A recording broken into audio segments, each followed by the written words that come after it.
Have you ever felt drained by constantly analyzing every interaction, wondering if that brief response meant someone was upset with you, or if that colleague's tone suggested you did something wrong?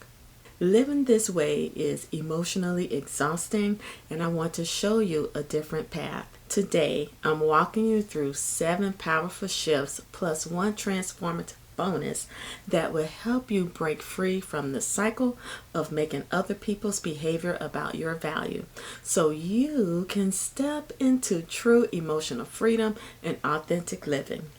For those who've been a part of this community, welcome back to another healing conversation. If you're joining us for the first time, I'm so glad you're here. You are welcome in this space. Let's start by understanding something beautiful about your emotional nature. If you tend to internalize others' responses, it's not because you're flawed, it's because you have a deeply perceptive heart. So here's what happens in your brilliant mind. When someone responds in ways we don't expect, our brain immediately starts problem solving. It creates explanations to fill the gaps, and unfortunately, those explanations usually point back to us. Maybe I said the wrong thing. Perhaps they think I'm annoying. What if I offended them? This pattern exists because your nervous system wants to keep you safe in relationships. It's understandable. It believes that if you can figure out what you did wrong, you can fix it and prevent future pain. But this protective mechanism can become overwhelming when you're constantly searching for problems that may not even exist. If you've walked through experiences where you felt unseen or dismissed, your emotional radar becomes even more sensitive. You might find yourself reading between lines that aren't there, protecting yourself from rejection that isn't coming. Remember this. You are valuable, not because of how smoothly you navigate situations, but simply because you exist. The first shift I want to share with you is the power of intentional pause. When you feel that familiar tightness in your chest from someone's response, resist the urge to immediately react or analyze. Instead, give yourself the gift of time. Take some time before deciding what their behavior means or before responding from that triggered place. This isn't about ignoring your feelings.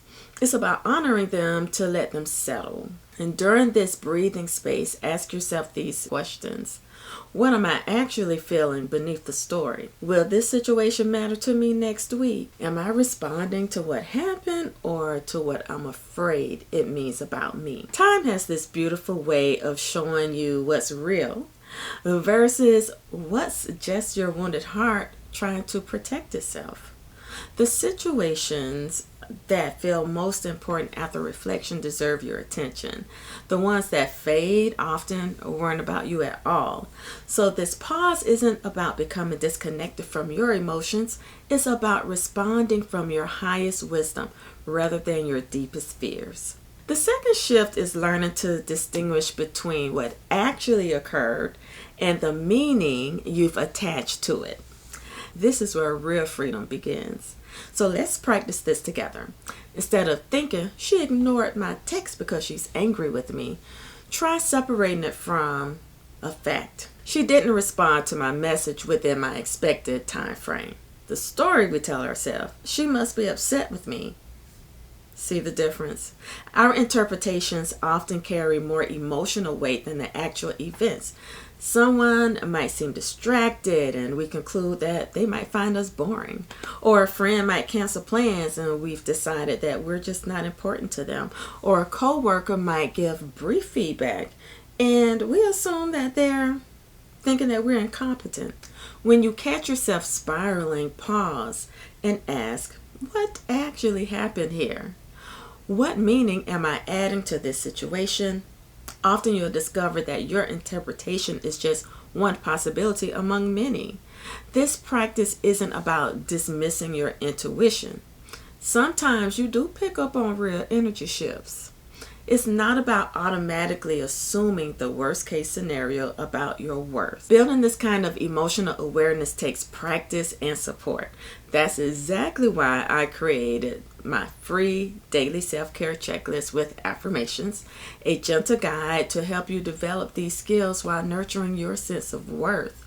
This resource includes practical exercises and affirmations for those who are ready to transform their relationships with themselves, and it will also aid in dealing with other people's responses. It's completely free because I believe every woman deserves access to tools that support her emotional well-being. You can grab it using the link in the description below. It's my gift to support your journey towards greater emotional freedom. Here's a perspective that will revolutionize your relationships. Most people's behavior is a reflection of their internal world, not a commentary on your value. Think about your own life. When you've been short with someone, was it usually because you disliked them? Or was it because you were overwhelmed, stressed, dealing with your own personal challenges, or simply just having an off day? Almost certainly the latter, right? So the same is true for everyone else. That friend who seemed distant might be processing family stress. The colleague who gave you a cool response might be dealing with work pressure you know nothing about. The family member who seems uninterested, they might be dealing with their own emotional challenges. This understanding frees you from the exhausting job of managing everyone else's emotional state. You can offer compassion for what they might be experiencing without making the experience a referendum on your value. This doesn't mean ignoring genuine disrespect or dismissing real relationship issues. And let me repeat that again. This doesn't mean ignoring genuine disrespect or dismissing real relationship issues. It means not automatically assuming you're the cause of every mood or response you encounter. The fourth shift is developing such a strong sense of your own worth that external responses become much less threatening to your peace. When you know who you are, your values, your strengths, your heart, other people's reactions become information rather than verdicts. You can receive feedback without it shaking your foundation. You can encounter criticism without it defining your self-concept. Start by identifying what matters to you the most. What are the principles you won't compromise? What brings out your most authentic self? What truths about yourself remain constant regardless of how others respond to you? This isn't about becoming arrogant or dismissive of others' perspectives, okay? It's about having such a solid relationship with yourself that you can navigate relationships from a place of security rather than constant seeking for approval. When you build this inner foundation, you can be present with others without needing them to validate your existence. You can contribute to conversations without requiring specific responses to feel okay about yourself. The fifth strategy is becoming selective about which situations and people deserve your emotional energy.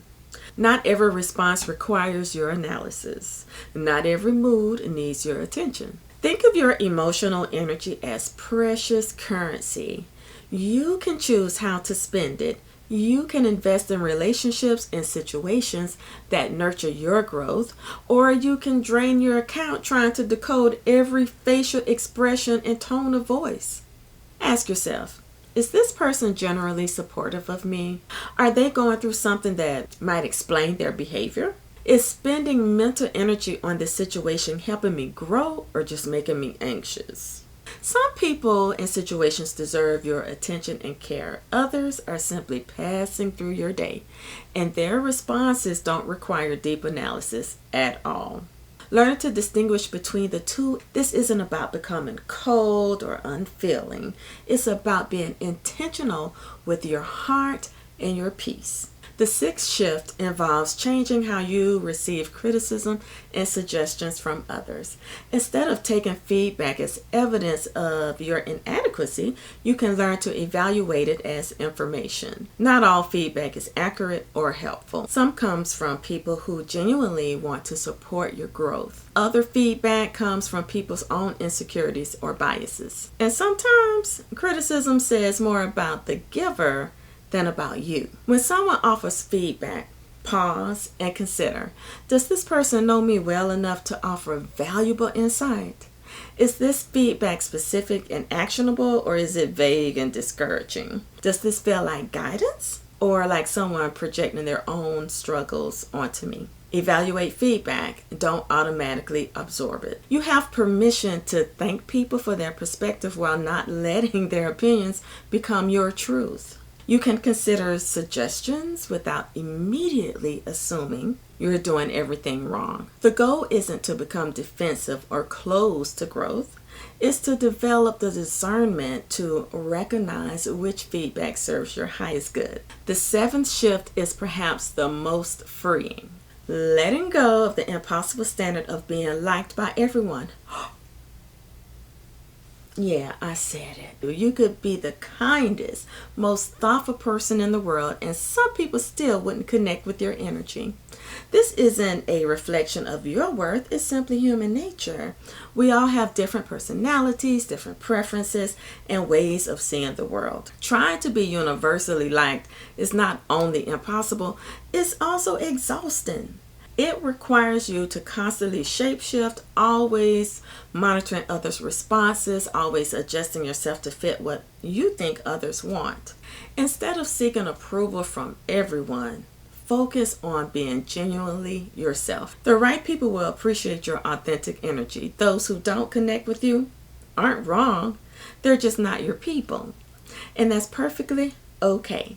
This doesn't mean being inconsiderate or dismissive of others' feelings. It means showing up authentically and trusting that genuine connections will naturally form with those who resonate with who you truly are. Here's the bonus strategy that weaves through all the others. Developing profound compassion for yourself, especially when you slip back into old patterns of taking things personally. Listen, I've been there. I'm still learning and growing too. Change doesn't happen overnight. You'll still have moments when someone's response triggers that familiar anxiety. You'll catch yourself analyzing a text message or wondering if you said the wrong thing. But when this happens, treat yourself with the same kindness you'd offer a dear friend. Instead of criticizing yourself for being too sensitive, try saying, "Of course my heart feels this deeply. I care about my connections with others. I'm learning to balance this caring with protecting my peace." This gentleness with yourself creates the safety you need to actually change these patterns. When you're constantly judging yourself for having emotional responses, you stay stuck in the cycles of reactivity. Self-compassion doesn't mean making excuses or avoiding growth. It means creating an internal environment where change can actually happen, where you can observe your patterns with curiosity rather than criticism. And by the way, I'm Gwen Jones, and I create content that helps women transform their relationships with themselves and others. With my background in psychology and my own journey of learning to honor my sensitivity while protecting my peace, listen, I'm here to support your path toward emotional freedom and authentic self-expression through practices that honor every aspect of who you are. Remember this, you don't have to carry the weight of everyone's responses on your shoulders.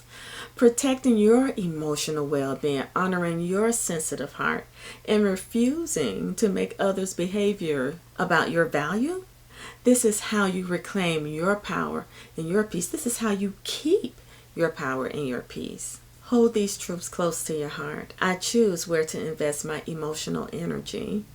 My worth isn't determined by others' responses to me.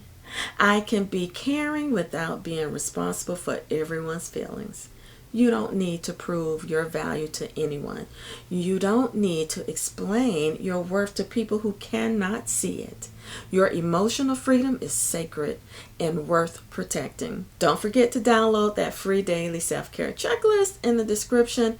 It's filled with gentle practices to support everything that we've talked about today. Your sensitivity is a strength, not a weakness. Your caring heart is a gift and not a burden. It's time to honor both while creating the emotional freedom that you deserve. I'll see you in the next video. Until then, keep flowing in serenity.